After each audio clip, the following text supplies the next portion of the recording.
Hey everyone, welcome back for another deep dive. This time we're tackling a topic that's been on everyone's mind for the last few years, pandemics.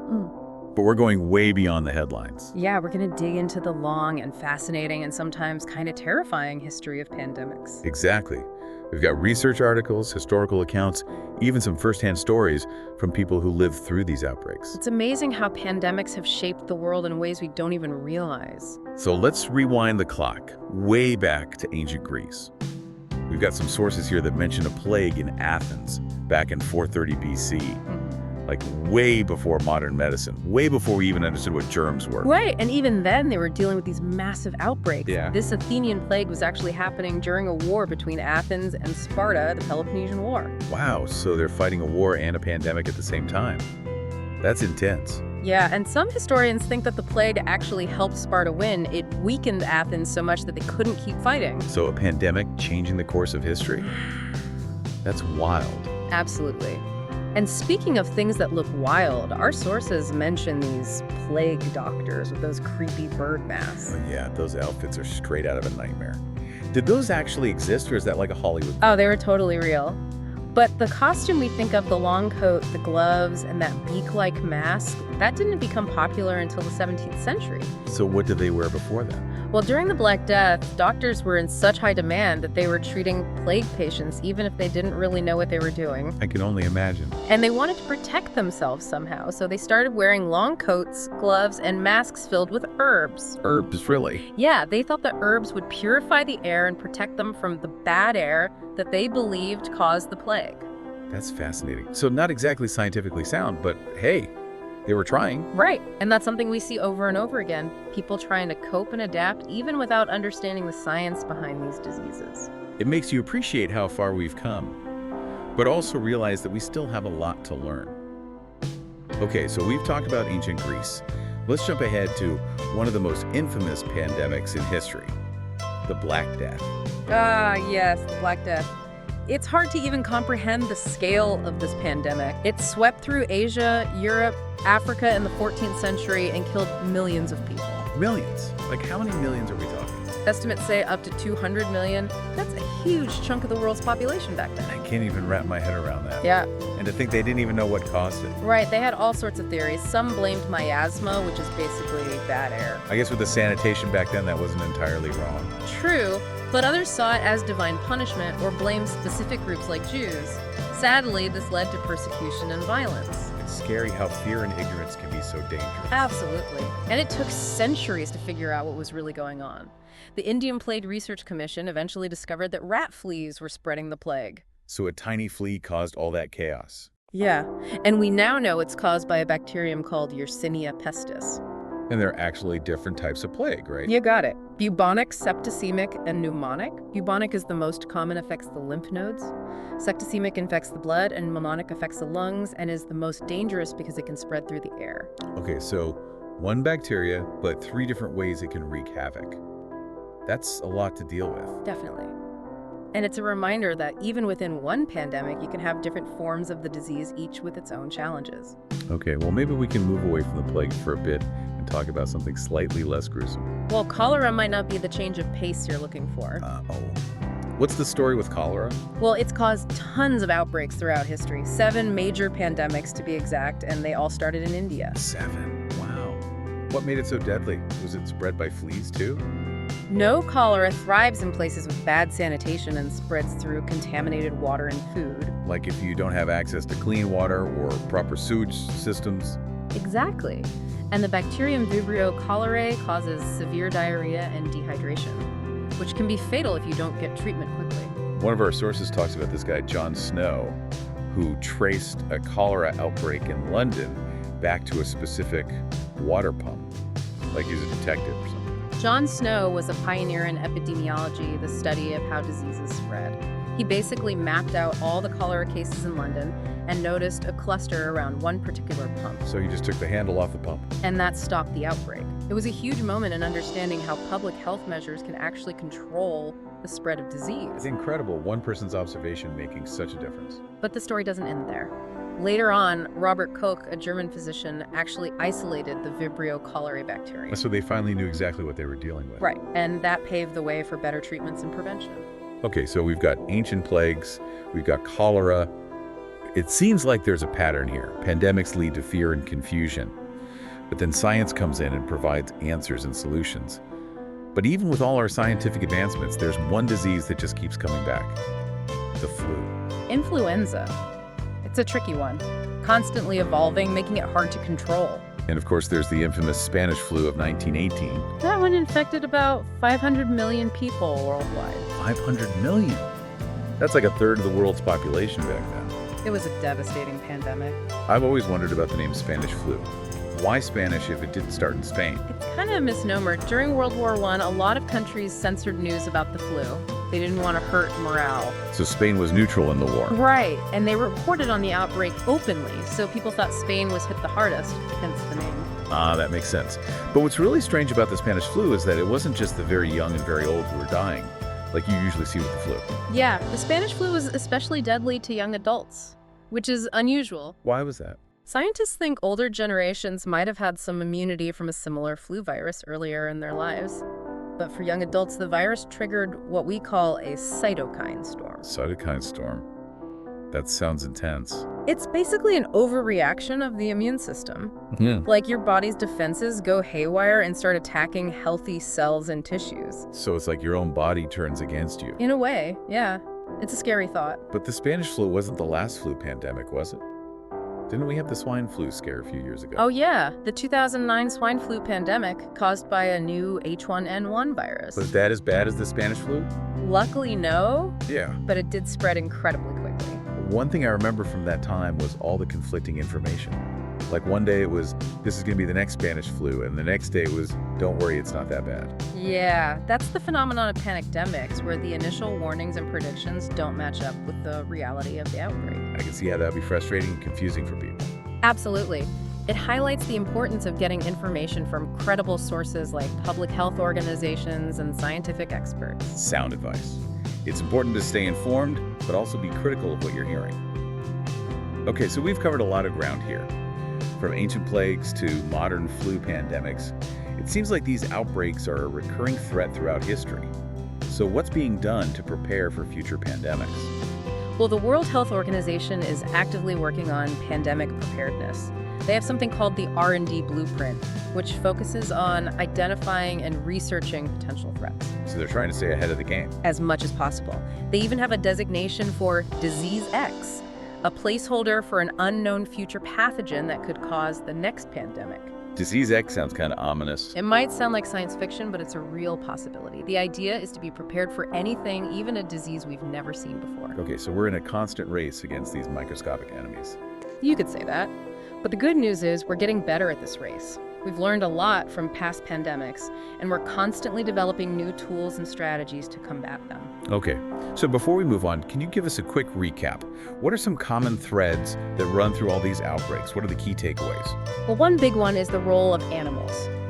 A lot of pandemics, like the flu and the plague, originated in animals. Right, like we're encroaching on their habitats, and then these viruses jump from animals to humans. Exactly, so it's not just about human health, it's about animal health and environmental health as well. It's all connected. And another big factor is global travel and trade. Absolutely. As we become more interconnected, it's easier for diseases to spread quickly, which highlights the need for international cooperation and coordinated responses. Okay, so learning from past pandemics is crucial for facing future challenges. But I'm curious to hear what stands out to you, the listener. Thinking about everything we've discussed, how does this change your perspective on current or future outbreaks? What questions does it raise for you? And it's not just about scientific advancements, you know? What's really interesting is how science and public policy and individual behavior all kind of intersect. Oh yeah, I see what you mean. Like Yep. even with the best vaccines, they're not going to work if people aren't willing to get them. Exactly. Or if there's a lack of trust in the people telling them to get vaccinated. It's a reminder that fighting pandemics isn't just about the science, it's about communication and trust and getting people to work together. Right. And those challenges are something we see throughout history. Think about those plague doctors battling superstitious beliefs. Or even today with people spreading misinformation online. It's a constant struggle. Speaking of history, One of our sources mentions this pandemic I'd never even heard of before. Koch. Yeah, that's a fascinating one. Apparently it hit what's now Mexico in the 16th century, and it was devastating. It's believed to have been a hemorrhagic fever, maybe caused by some type of salmonella, and it killed millions of indigenous people. Wow, I've never even heard of that one. But it just shows how pandemics have affected every corner of the globe. Absolutely. And Koch actually had a huge impact on the course of colonization in the Americas. Really? How so? Well, it weakened empires and made it easier for European colonizers to take control. Wow, so pandemics really can rewrite history. No doubt about it. And their effects can ripple through generations. Okay, so let's jump ahead a few centuries to the 17th century. One of our sources talks about the Great Plague of London in 1665. Yes. The Great Plague, another devastating outbreak. I've seen pictures. It's the one with all those iconic images of plague doctors in those narrow cobblestone streets. Right, that's the one. And it was caused by the same bacterium as the Black Death Yersinia pestis. So the plague was back with a vengeance. Pretty much. It tore through London, killing an estimated 100,000 people. Almost a quarter of the city's population. It's hard to imagine what that must have been like. Just chaos and fear and death everywhere. Those images of the plague doctors in those dark streets, they've become almost a symbol of pandemics in general. It's like this timeless image of humanity facing this deadly, invisible enemy. It really captures that sense of fear and isolation. And you know, one thing that often gets overlooked is the economic impact of pandemics. Right? It's not just about the people who die, it's about the whole system being disrupted. Exactly. Trade routes, shut down businesses, close. People are afraid to leave their homes. And that leads to job losses and shortages and a strain on healthcare systems. It's like a domino effect that can linger for years, even decades. And then there's the mental health toll, the anxiety, the fear, the grief. The psychological impact can be profound, and it's something we don't talk about enough. So we've got the physical threat, the economic impact, the mental health toll. It's like pandemics hit us on every level. They really do. And it highlights the importance of taking a holistic approach to pandemic preparedness and response. Okay, so we've covered a lot of ground here. The ancient plagues, modern outbreaks, the social, economic, psychological impacts. Have we learned anything from all this? Are we any better equipped to handle future pandemics? That's the million-dollar question, isn't it? I mean, we've made incredible strides in science. We have better treatments. We can develop vaccines faster than ever before. But it's not just about the science. Right. We can have the best tools in the world, but if we don't use them effectively, they won't help us. You mean like the slow responses, the denial, the spread of misinformation? All those patterns we see repeating throughout history. So how do we break that cycle? How do we make sure we're actually learning from the past? Well, we need to invest in public health infrastructure, strengthen global cooperation, and prioritize clear, accurate communication. So it's about being prepared and working together. Absolutely. And it's about recognizing that pandemics aren't just random events. They're often a reflection of how we interact with the environment and with each other. One of our sources talks about disease X, that placeholder term that WHO uses to represent the next big pandemic, the one we can't even imagine yet. Disease X. It's a chilling reminder that we're always vulnerable. It makes you realize that we can't be complacent. No, we have to be proactive. Invest in research surveillance preparedness, and be willing to learn from the past, both our successes and our failures. So it's like we're standing on the edge of a precipice. All right. Behind us are the lessons of history, and ahead of us is this unknown future. We're in a precarious position, that's for sure. Yeah. But it's also a moment of opportunity. We have the knowledge, the tools, the global interconnectedness to build a more resilient future. The question is, will we rise to the challenge? I'm choosing to be optimistic. Me too. I think by understanding the past and working together, we can create a healthier and safer future. So where do we go from here? What can our listeners do with all this information? I think the first step is reflection. Think about the recurring themes, the mistakes we've made, the lessons we've learned, sometimes the hard way. And then what? Ask yourself, how can I apply this knowledge to my own life? How can I contribute to a more resilient community? So it's about taking that historical awareness and turning it into action. Exactly. Educate yourself, engage in your community, advocate for policies that prioritize public health, and don't underestimate the power of individual choices. Wash your hands, get vaccinated, stay home when you're sick. Those simple actions can have a ripple effect.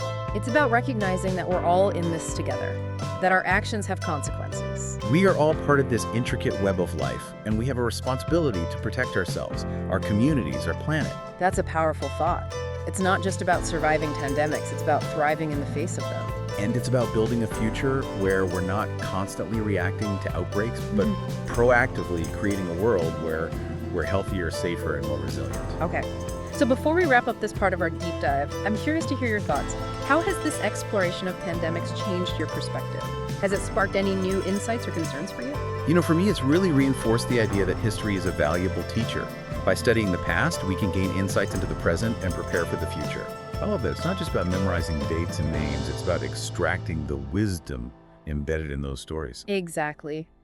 History is a treasure trove of knowledge, and it's up to us to unearth those gems and apply them to our own lives. Okay, so as we wrap up this part of our deep dive, what's the one thing you want our listener to walk away with? I think the most important takeaway is that we are not powerless. Pandemics are a force of nature, but we have the ability to shape our response. By understanding the past, embracing scientific knowledge, and working together, we can build a more resilient future. That's a message of hope and empowerment. Exactly, and it's a message that resonates throughout history. From the plague doctors fighting for their communities to the scientists developing life-saving vaccines, humans have always found ways to overcome adversity. We have the capacity for resilience, innovation, and compassion, and it's those qualities that will ultimately guide us through the challenges ahead. Well said. It's been an incredible journey through time, exploring the history of pandemics and their impact. It's been a pleasure sharing this deep dive with you and our listeners. And remember, this is just the beginning.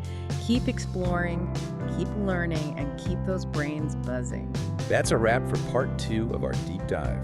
Join us next time as we continue to uncover the mysteries of the past and explore the possibilities of the future. It's amazing how pandemics can lead to these unexpected changes, even at the individual level. What do you mean? Well, one of our sources talks about how the Black Death, as horrible as it was, actually helped create a new middle class. Really? It doesn't seem like it would make sense. I know, right? But think about it, with so many people dying, the demand for labor went way up. Okay, so workers were suddenly in high demand. Exactly. Peasants and artisans had more bargaining power. They could demand better wages, better working conditions. So tragedy leading to opportunity. That's pretty interesting. It's a reminder that even the darkest events can have these unexpected consequences. Sometimes they can even spark social progress. One thing that our sources highlight is the moral dilemmas that come up during pandemics. Oh yeah, the tough choices that people have to make. Especially healthcare workers. They're on the Yeah. front lines dealing with limited resources and life or death decisions. Exactly. Like during the COVID-19 pandemic, those questions about who gets a ventilator, who gets access to certain treatments. It must be incredibly stressful for healthcare workers to have to make those calls. Absolutely. It's a heavy burden.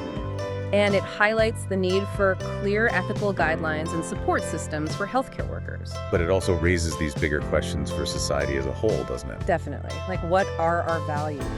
What principles should guide our decision-making during a crisis? Pandemics really force us to confront our own mortality and our responsibility to each other. They do, and they can be a real test of our moral compass. Our sources also talk about the impact of pandemics on religion, how people often turn to faith for comfort and explanation. That makes sense.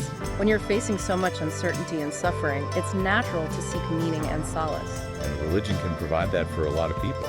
Absolutely. It can offer a sense of hope and purpose in the midst of chaos. But history also shows us the darker side of that, how religion can be twisted and used to justify persecution and scapegoating. Unfortunately, that's true. Fear and uncertainty can bring out the worst in people. We've seen it time and again. Marginalized groups being blamed for diseases. It's a reminder that we need to be extra vigilant against prejudice and discrimination during times like these. We have to fight misinformation, promote understanding, and stand up for those who are being targeted. It's about recognizing our shared humanity even when things are falling apart. Exactly. One thing that keeps coming up in our sources is this idea of learning from history. But it seems like we keep making the same mistakes over and over again. I know. It can be frustrating. We see the same patterns of denial and delayed response and ineffective communication. So how do we break the cycle? How do we actually learn from the past and do better next time? Well, education is a big part of it. We need to make sure that people understand the history of pandemics. Not just the facts, but the context, the human stories. Because history isn't just a bunch of dates and names. It's about real people living through these events and making choices. Right. And those choices have consequences that we can learn from. One of our sources talks about how the Black Death actually influenced art and literature, like all this dance of death imagery that came out of that era. It's fascinating how pandemics show up in creative works. It's like artists are trying to process the trauma and make sense of the chaos. And those works can offer comfort and connection to people who are going through similar experiences. Absolutely. Art can help us cope with fear and grief and remind us of our shared humanity.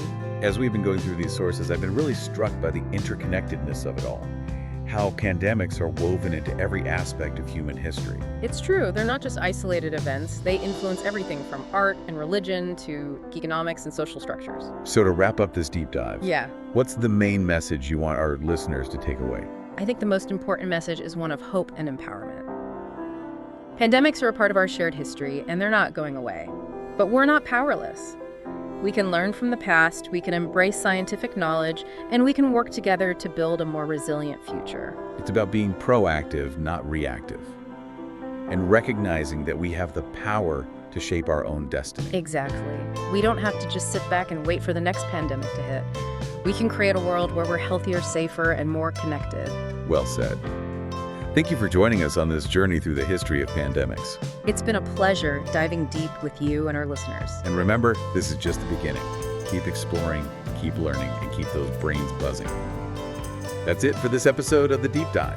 Thanks for listening. We'll see you next time.